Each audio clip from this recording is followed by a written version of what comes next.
आवाज आ रही है कीर्ति?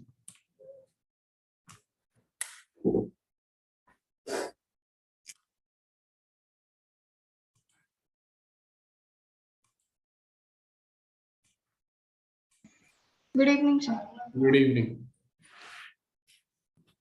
What is the last topic? हमने किया पार्ट ऑफ कैटलिस्ट, प्रमोटर्स और इनहिबिटर्स के बारे में पढ़ा। Okay.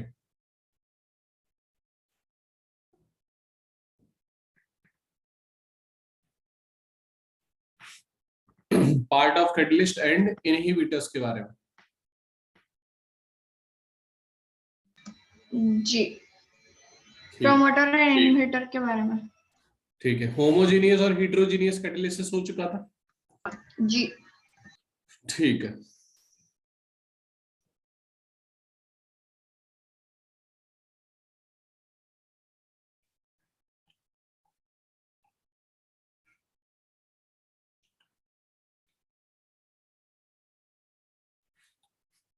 लिखें हम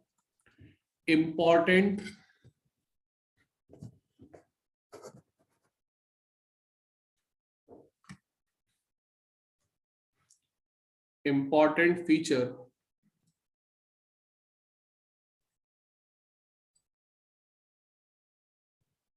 important features of solid catalyst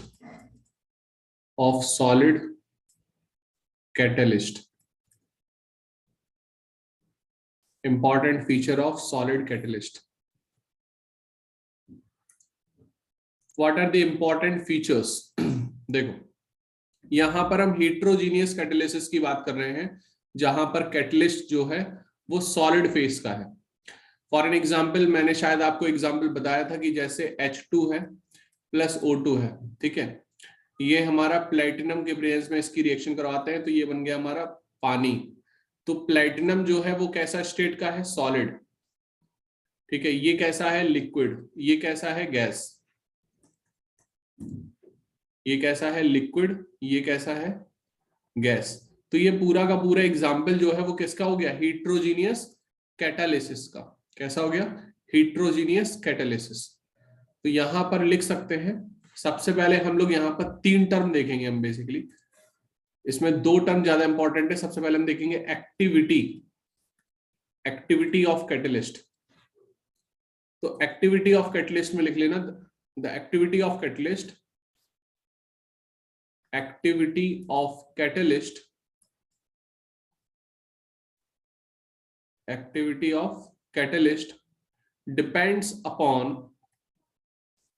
depends upon strength of chemisorption.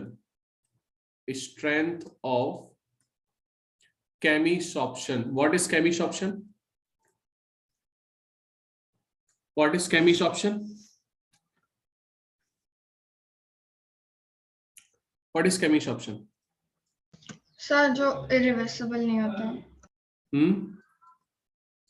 Irreversible नहीं होता, मतलब केमिकल रिएक्शन हो रही है, मतलब chemical adjustment.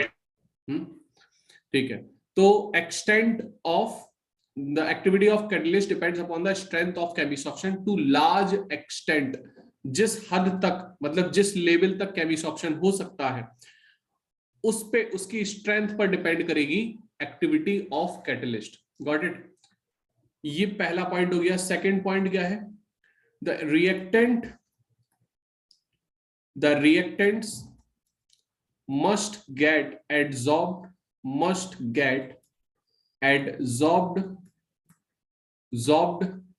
by strongly to the catalyst to become an active.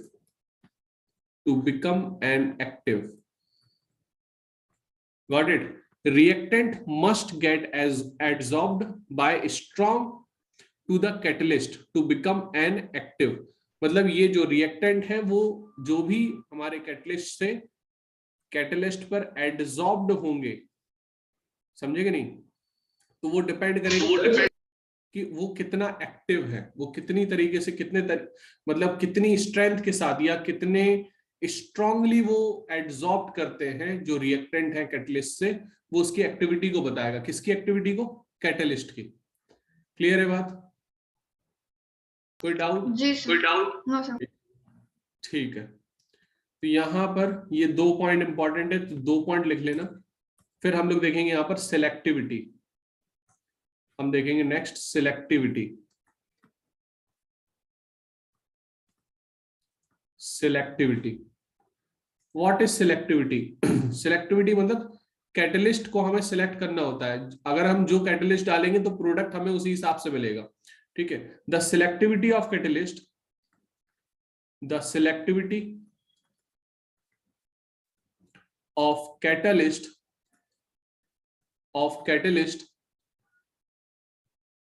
Catalyst comma आगे, ability its ability to direct the reaction, to direct the reaction। मतलब जो भी हम रिएक्टेंट लेंगे, सॉरी जो भी हम कैटलिस्ट लेंगे, वो कैटलिस्ट जो है वो रिएक्टेंट को डायरेक्ट करेगा for the formation of product, की कौन सा प्रोडक्ट बनाया जाए। ठीक है, selectivity of different catalyst, selectivity of different catalyst, selectivity of different catalyst for the same reactant, for the same reactant for the same reactant is different for different product।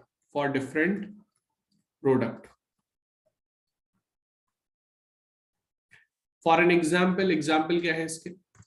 देखो, for an example अगर मैंने carbon monoxide की reaction hydrogen के साथ कराई और यहां पर मैंने रिएक्टेंट ले लिया निकल, तो यहां पर बनेगा हमारा मीथेन प्लस H2O। अगर मैंने यहीं पर जो है कैटलिस्ट जो है वो चेंज कर दिया, मैंने CO प्लस H2 में मैंने कैटलिस्ट डाल दिया क्या? Zinc oxide plus chromium oxide, तो यहां पर हमें मिल जाएगा क्या? मीथेनॉल। ये 12th क्लास की रिएक्शन है जो हम देख भी चुके हैं पहले। फिर कार्बन मोनोऑक्साइड को हमने हाइड्रोजन के साथ रिएक्शन कराया, यहां पर मैंने कैटलिस्ट ले लिया दूसरा। कौन सा कैटलिस्ट? कॉपर। ऑर्गेनिक में ये वाली रिएक्शन पढ़ी थी हमने, तो यहां पर क्या बन जाएगा हमारा? मीथेनल। क्या बन जाएगा? मीथेनल। कोई डाउट? तो यहां पर देख रहे हो अलग अलग रिएक्टेंट, अलग अलग जो कैटलिस्ट है वो अलग अलग क्या दे रहे हैं? प्रोडक्ट दे रहे हैं। तो ये किस चीज को बता रहा है? किस चीज को बता रहा है ये? मतलब ये किस चीज को बता रहा है? समझे कि नहीं समझे? हाँ। ठीक है, तो एक्टिविटी का पार्ट ये, और ये हो गया सिलेक्टिविटी का पार्ट। लिख लें आप।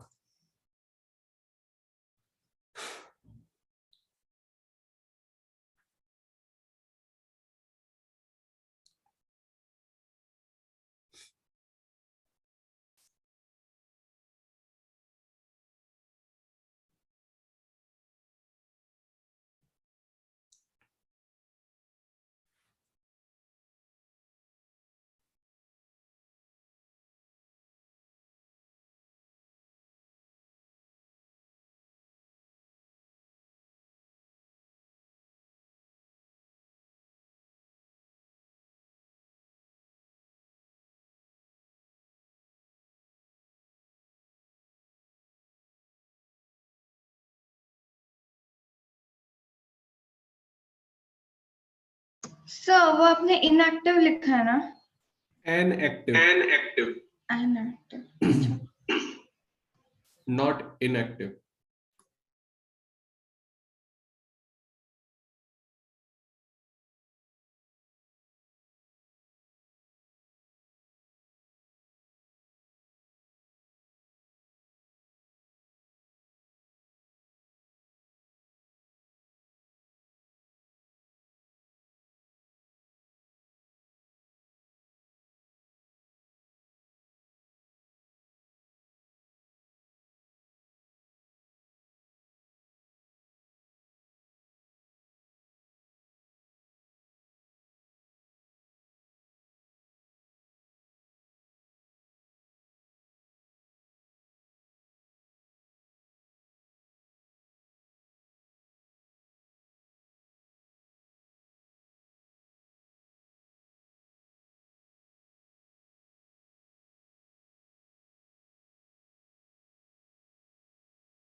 Done sir. नेक्स्ट हम लोग देखेंगे यहाँ पर shape selective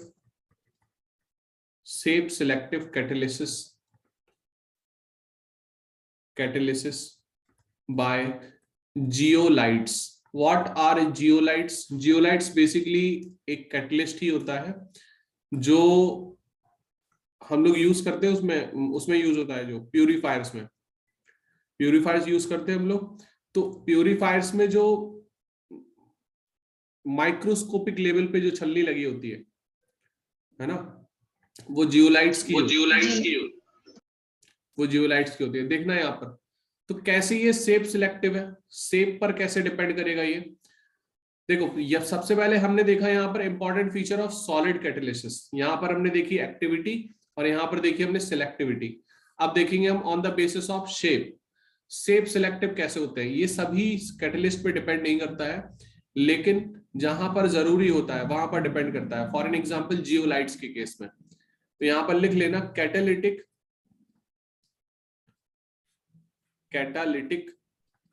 reactions that depends upon the pore structure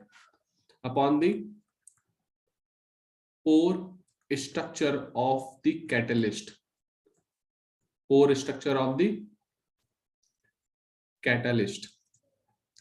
and the size of pore, समझ गए ना जी। the size of reactants of the catalyst, the size of the reactants and product. Got it? हाँ sir. So catalytic reactions that depends upon the pore structure of catalyst and the size of reactant and product, दोनों के size पे depend करता है, is called shape selective catalysis.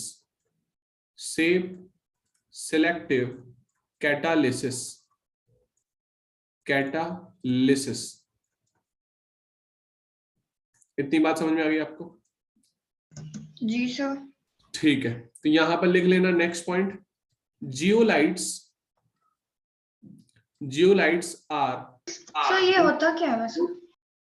Zeolites एक microscopic level की बोल सकते हो मल्टी लेयर्ड छन्नी होती है। मतलब एक माइक्रोस्कोपिक लेवल में हम देखते हैं मैक्रो मॉलिक्यूल फॉर्म करना, मतलब छोटे छोटे मॉलिक्यूल वो एक बड़ा सा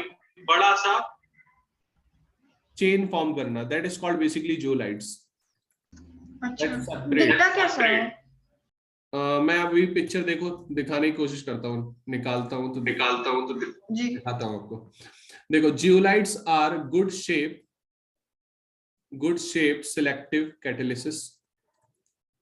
selective catalyst because of their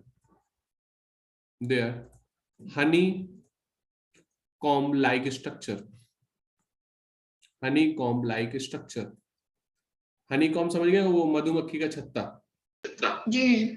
ठीक, तो उसमें भी देखो जैसे छोटे छोटे पोर्स होते हैं, लेकिन बहुत बड़ा जटिल एक मैक्रोस्कोपिक फॉर्म बनाता है।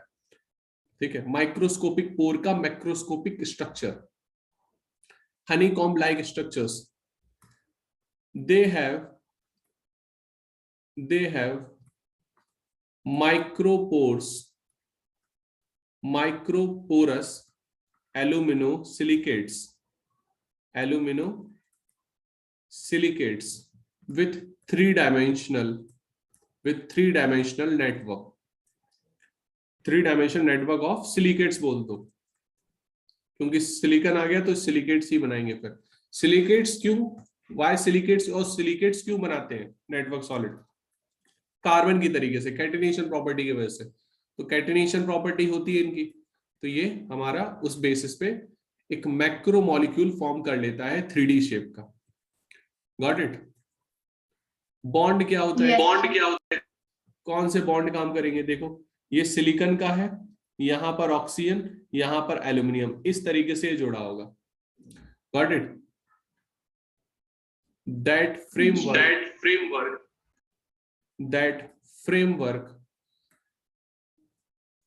Framework of geolites helps to helps to helps to helps to in some specific reaction, in some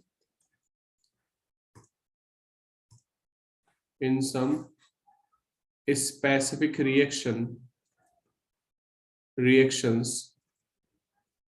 or purification process.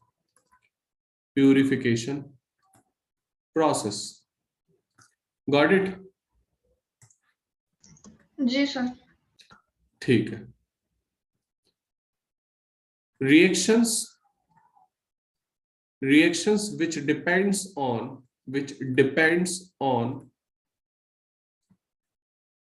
shape and size of reactant and product molecule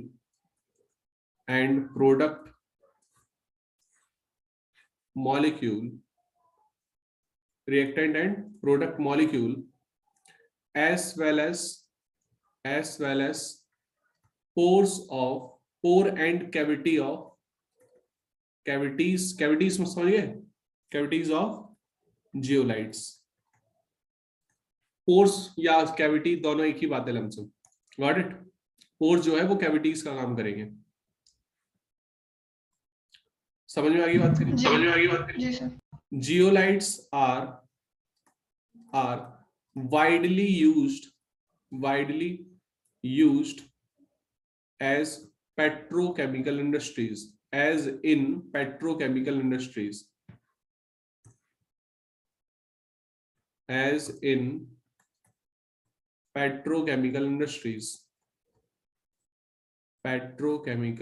industries, for the purification process। Got it? अलग अलग form में निकालना और cracking करना। Got it? For the cracking of hydrocarbons, cracking समझ गए? जी sir. हाँ, टूट के निकलना, वो अलग अलग जो फॉर्म होते हैं वो टूट के निकलते हैं। And isomerization. ठीक है। इंपॉर्टेंट जियोलाइट कौन सा यूज होता है पेट्रोकेमिकल इंडस्ट्रीज में? That is JSM5। It convert वो जेड है या जे है? Sorry Z. हाँ। ZSM5 it convert alcohol directly into gasoline, got it? Gasoline मतलब पेट्रोलियम प्रोडक्ट होता है गैसोलीन। ठीक है। कैसे करता है? बाय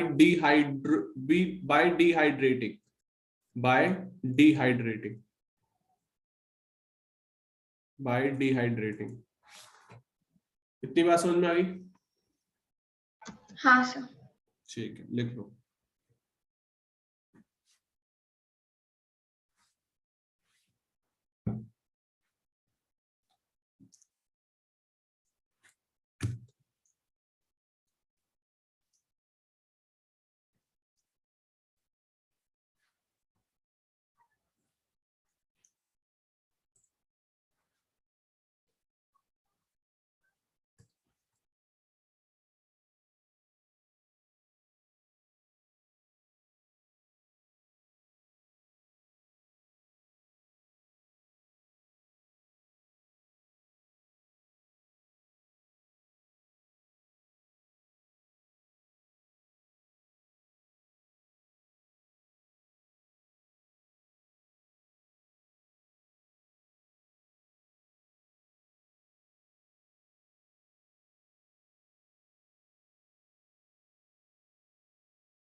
हो गया? नहीं, लास्ट पॉइंट।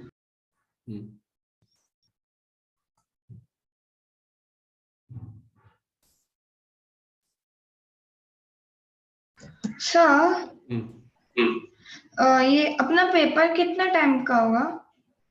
कौन सा? टर्म 2 का? Same time. और 35 मार्क्स ना? और कितने क्वेश्चन? 13 क्वेश्चन होते हैं ना? वो निकाल लिया आपने? क्या? सैंपल पेपर देख लिया? हाँ, देखा। ठीक है, वही होगा बस। ठीक।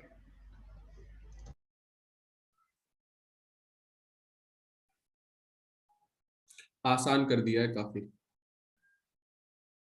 बट बहुत लेंदी है, बेकार, बहुत लेंदी है।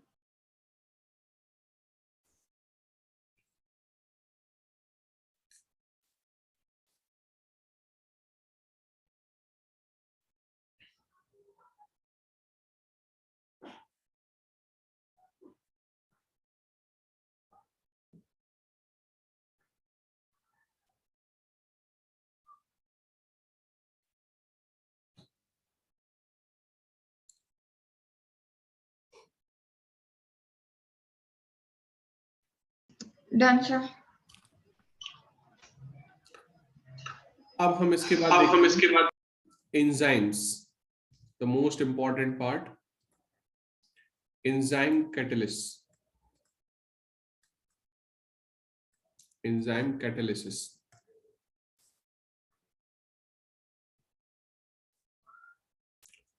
फ्रेंडलिक आइसोथर्म्स के बाद ये पार्ट जो है वो ज्यादा इंपॉर्टेंट होता है, तो इसमें लिख लेना। बेसिकली एंजाइम्स जो है वो बायोलॉजिकल कैटलिस्ट कहलाते हैं। तो इसमें देखो कैसे काम करता है, ये भी काफी सिलेक्टिव होता है। तो enzymes are complex nitrogenous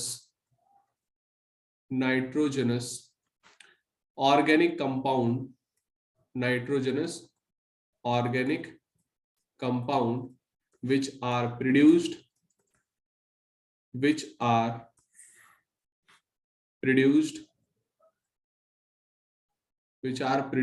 by living plants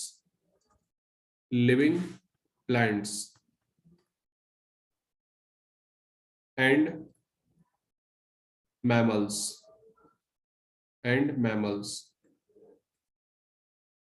Got it?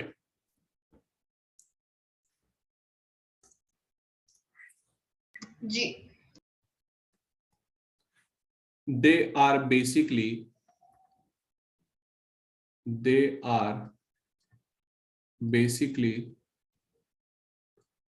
Protein molecules. किससे? अमीनो एसिड से ही बने होते हैं ये एंजाइम्स भी, प्रोटीन मॉलिक्यूल्स कहलाते हैं ये। They are protein molecules of high molecular mass to form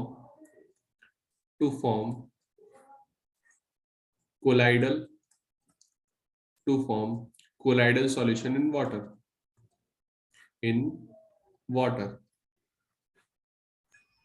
clear है इतनी बात? जी सर। ठीक है। They are very effective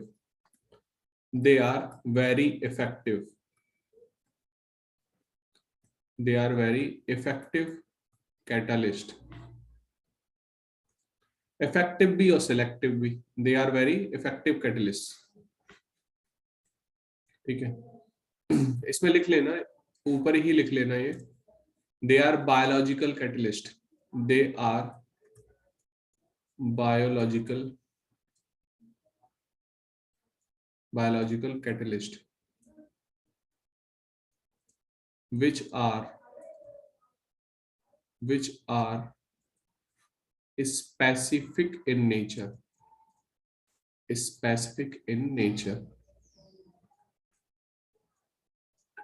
Got it?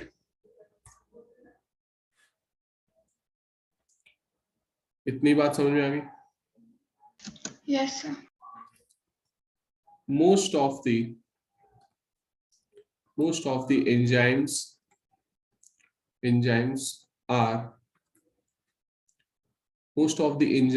are occur in plants and animals, so it's called biocatalyst. Biocatalyst क्यों बोलते हैं बायोकैटलिस्ट? क्योंकि ये लिविंग बॉडी में मिलता है, ठीक है, और लिविंग बॉडी में काम करता है। समझे कि नहीं? Yes sir. ठीक है। First enzyme was synthesize. First enzyme, इसको लैब में भी बनाया गया था। First enzyme was synthesized in lab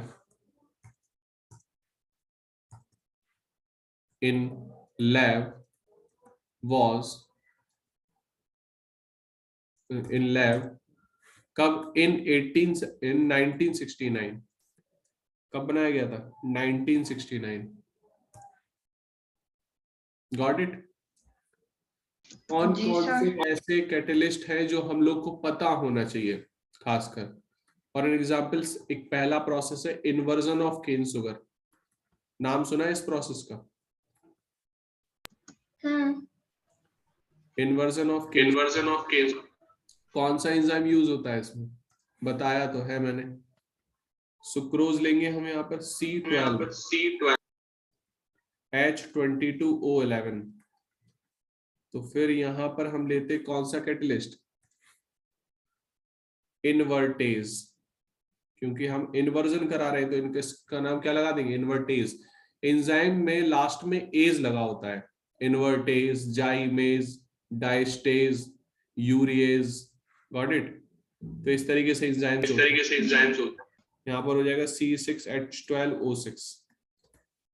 दो मॉलिक्यूल मिल जाएंगे, एक एक ग्लूकोज और एक फ्रक्टोज। समझे? तो ये एक एग्जाम्पल हो गया आपका।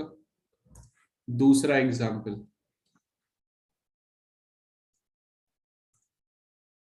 ये हो गया inversion of cane sugar.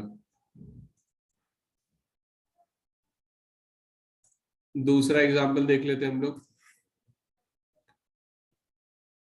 Conversion of glucose to alcohol.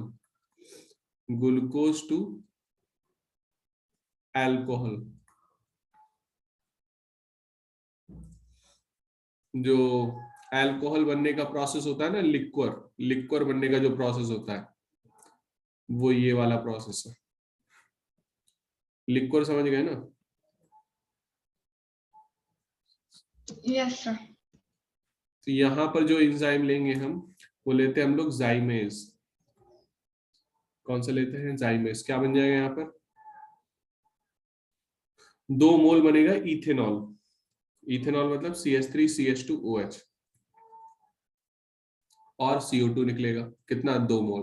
क्योंकि टोटल 6 कार्बन है, तो 4 कार्बन यहां पर आ गए, 2 कार्बन यहां पर। Got it? और एग्जाम्पल देख लो। थर्ड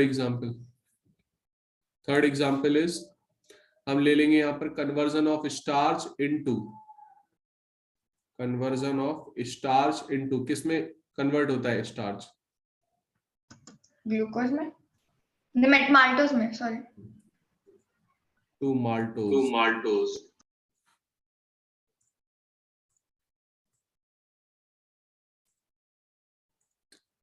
ग्लूकोज की तो यूनिट होती है। हाँ वही, सॉरी गलती से निकला मुंह से। तो यहाँ पर हम ले लेंगे, इसकी यूनिट क्या होती है स्टार्च की? C6H10O5। यहाँ पर कैटलिस्ट हम लेंगे पानी ले लो, पानी के साथ पहले रिएक्शन कराओ, तो उसमें क्या मिलेगा आपको? कैटलिस्ट कौन सा लेंगे? डायस्टेज। Got it? क्या बन जाएगा इसमें? क्या बन जाएगा इसमें? माल्टोज। माल्टोज। क्या फॉर्मूला है माल्टोज? C12H22O11। ठीक, फोर्थ पॉइंट एक और देख लेंगे हम लोग, conversion of maltose into glucose. Maltose into glucose. Maltose हमारा कैसा सैकराइड्स है? डाई और पॉली। मतलब अब भूल गए वो मैं गेस करूं, शायद मोनोसैकेराइड है। इसका क्या? माल्टोज कैसा सैकराइड? मोनोसैकेराइड था क्या? ना, याद नहीं मुझे। माल्टोज किसमें होता है? मतलब माल्टोज होता है जैसे लैक्टोज होता है माल्टोस, याद नहीं। वीट में। ओ हाँ, वीट में। इसमें यूज करते हैं माल्टोज। तो ये दो यूनिट होती है C6H।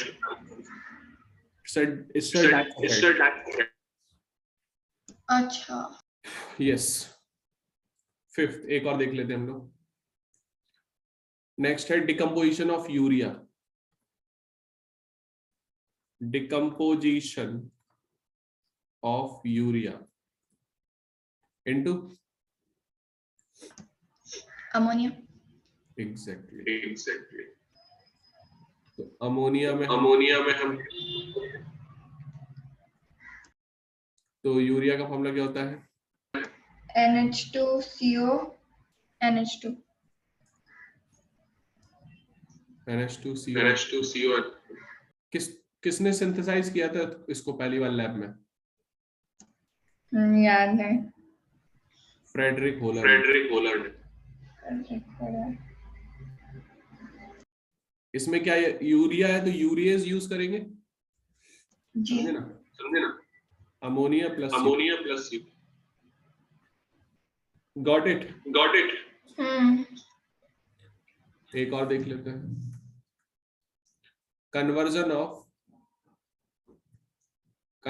ऑफ मिल्क इनटू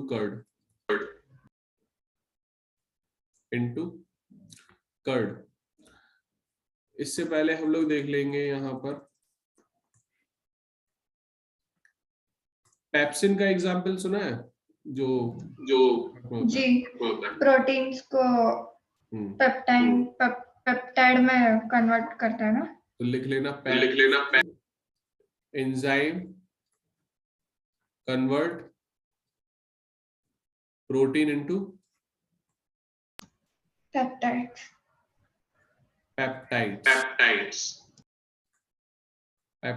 में कन्वर्ट कर देता है। किसमें होता है पूरा? इंटेस्टाइन में होता है। इन इंटेस्टाइन।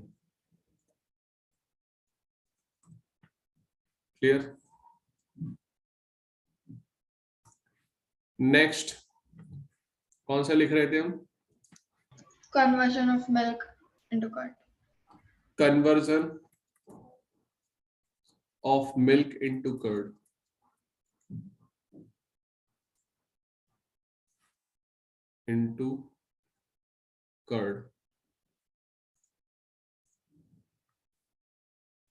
तो यहां पर हम कर्ड में कन्वर्ट कर देंगे। कैसे कन्वर्ट करते हैं? एंजाइमेटिक रिएक्शन होती है ये भी। तो लैक्टोबैक्ली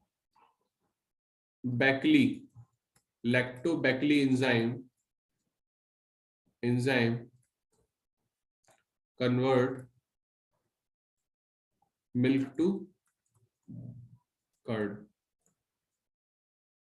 गॉट इट? Yes sir. ठीक, यहां से लिखना। हाँ, लिखो।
Done.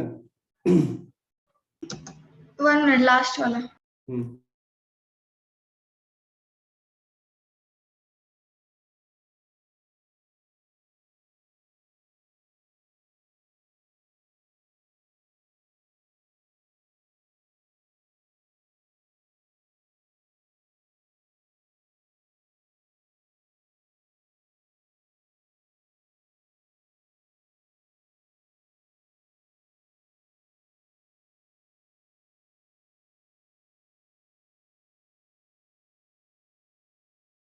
Next.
Next.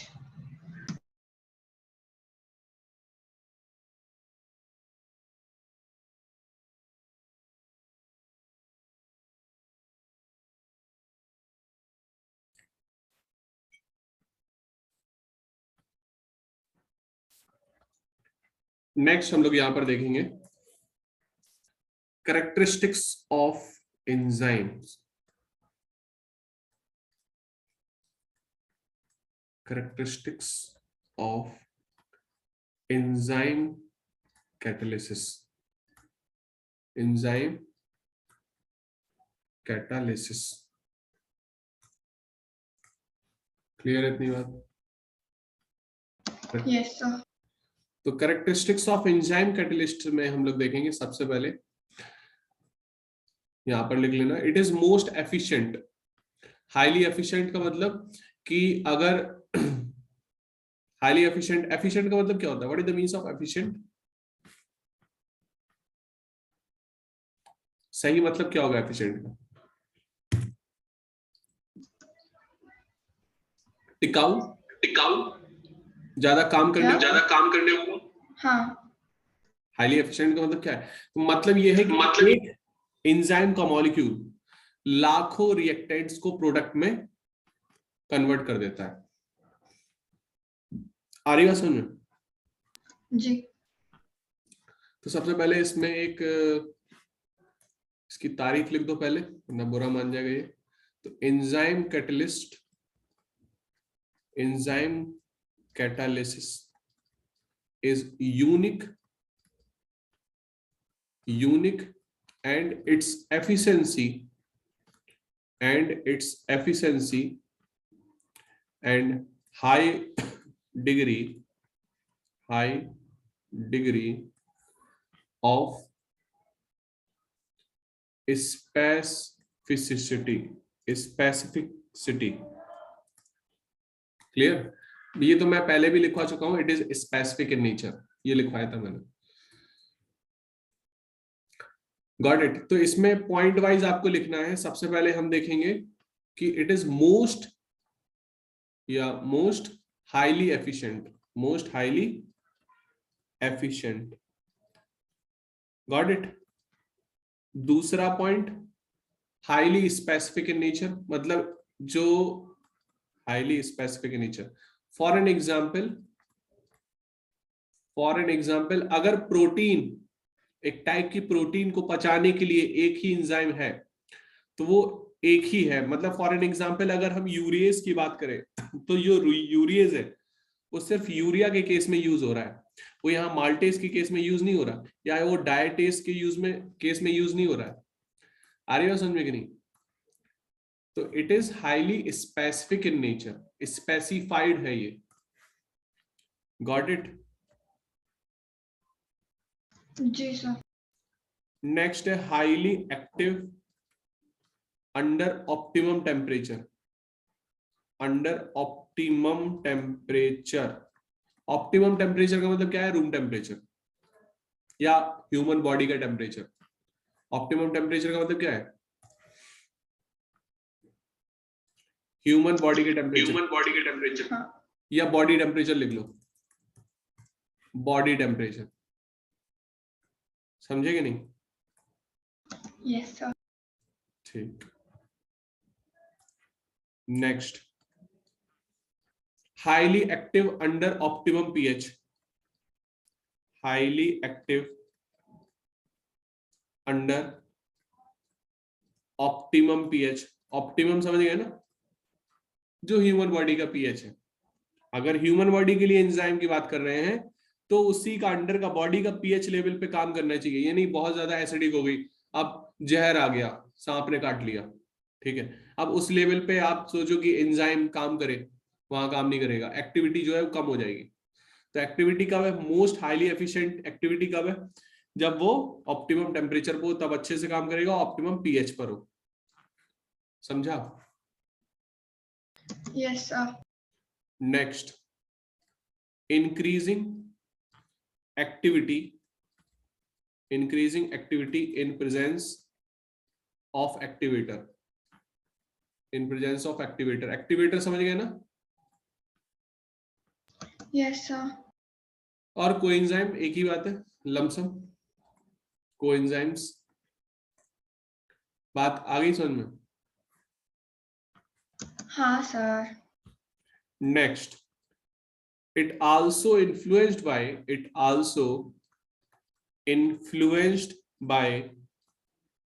inhibitors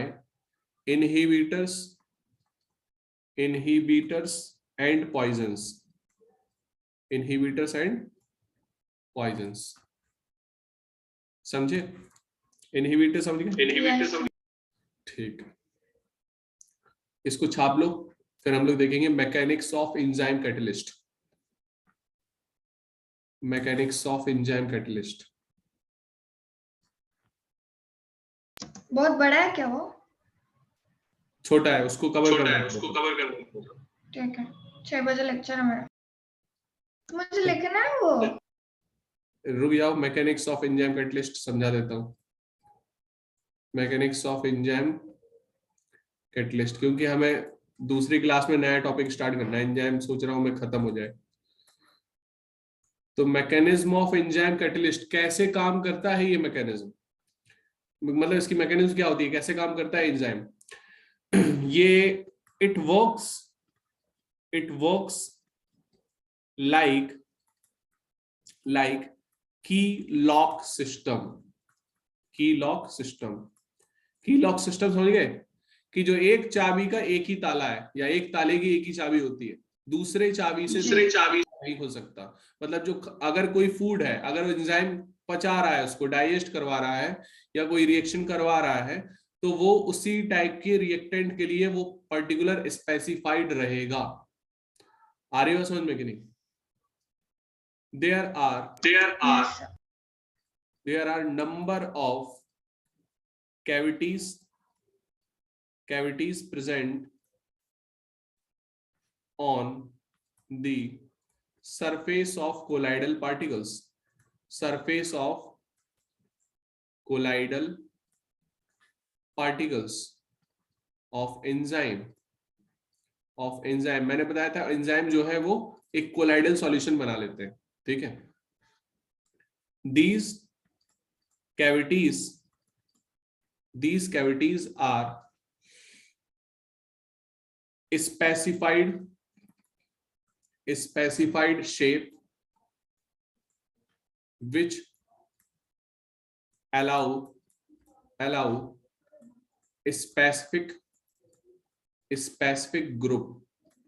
for an example group कौन से हो सकते हैं? फॉर एन एग्जाम्पल अमीन हो सकता है, for an example carboxylic acid हो सकता है, फॉर एन एग्जाम्पल थायोल हो सकता है, फॉर एन एग्जाम्पल अल्कोहल हो सकता है, फलाना ढिमकाना। क्लियर इतनी बात? कोई डाउट? Yes sir. ठीक है, तो ये अलग अलग ग्रुप हो सकते हैं और ये अलग अलग ग्रुप के लिए अलग अलग हमारा सिस्टम चलेगा। यहां पर मैं कीलॉग सिस्टम समझा देता हूं। फॉर एन एग्जाम्पल अगर ये हमारा सबस्ट्रेट है, क्या है ये?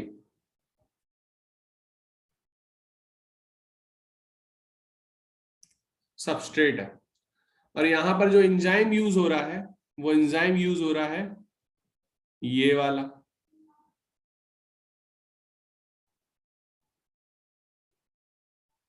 समझेंगे नहीं? ये Yes, एंजाइम यूज हो रहा है।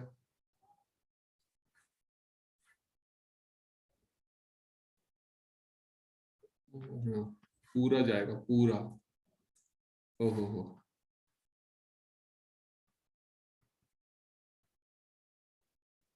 समझेंगे नहीं? इस तरीके से तो आप इसको बाइंड कर लोगे। ये हमारा क्या हो गया? सबस्ट्रेट जिस पे काम हो रहा है, और ये हो गया हमारा एंजाइम। एंजाइम मतलब कैटालिस्ट, और सबस्ट्रेट मतलब रिएक्टेंट। समझ में आ रही बात? तो ये क्या हो जाएगा? कुछ इस तरीके से इसको अलाउ कर दो।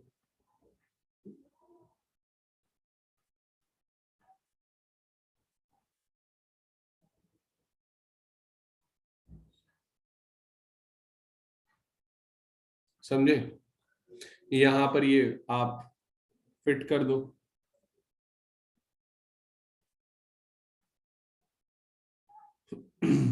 आगे बात समझो?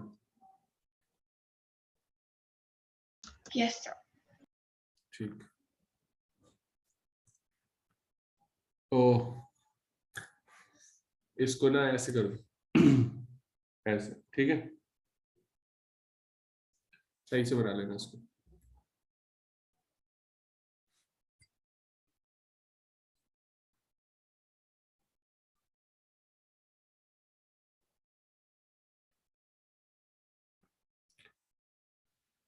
ये फर्दर हमारा किसमें टूट जाएगा? कुछ इस तरीके से कन्वर्ट हो जाएगा दूसरे प्रोडक्ट में। ये हो गया प्रोडक्ट और ये हो गया प्रोडक्ट। क्लियर है? और चाबी, चाबी हमारे पास है। चाबी मतलब एंजाइम।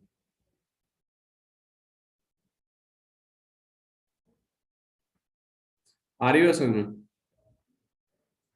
ये एंजाइम है और ये है हमारा क्या? क्या? प्रोडक्ट। प्रोडक्ट। तो इस तरीके से काम करेगा। इसकी मैकेनिज्म हम थ्योरेटिकली यहां लिख लेते हैं। मैकेनिज्म लिख लेते हैं। मैकेनिज्म कैसे काम कर रहा है? सबसे पहले आपने क्या लिया? यहां पर ले लिया ई मतलब एंजाइम, एस मतलब सबस्ट्रेट। Got it? यहां पर क्या बन गया? E S. क्या बन गया? E S. ये हमारा ई वापस और पी वापस। तो सबसे पहले फर्स्ट स्टेप में, स्टेप फर्स्ट, तो स्टेप फर्स्ट में क्या हो रहा है भाई? स्टेप फर्स्ट में क्या हो रहा है? स्टेप फर्स्ट में क्या हो रहा है? E plus S. क्या बन गया? एस। क्या बन गया? Yes. E S. ES। Second step में क्या हो रहा है? टूट रहा है। यस। ई एस जो है वो ES जो है वो क्या? E plus P. E plus. Done. जी मैं स्क्रीनशॉट लेती हूँ।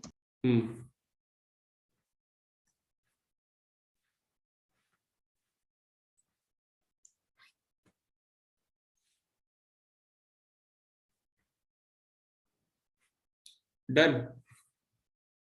हाँ लास्ट पेज। यहां से भेजना है ना आपको, तो मैं भेज दूंगा। ठीक है भेज दो। मैं जाऊँ, मुझे लेट हो रहा है। हाँ आप जाओ। हाँ आप जाओ। Bye sir, thank you sir. Bye. Welcome.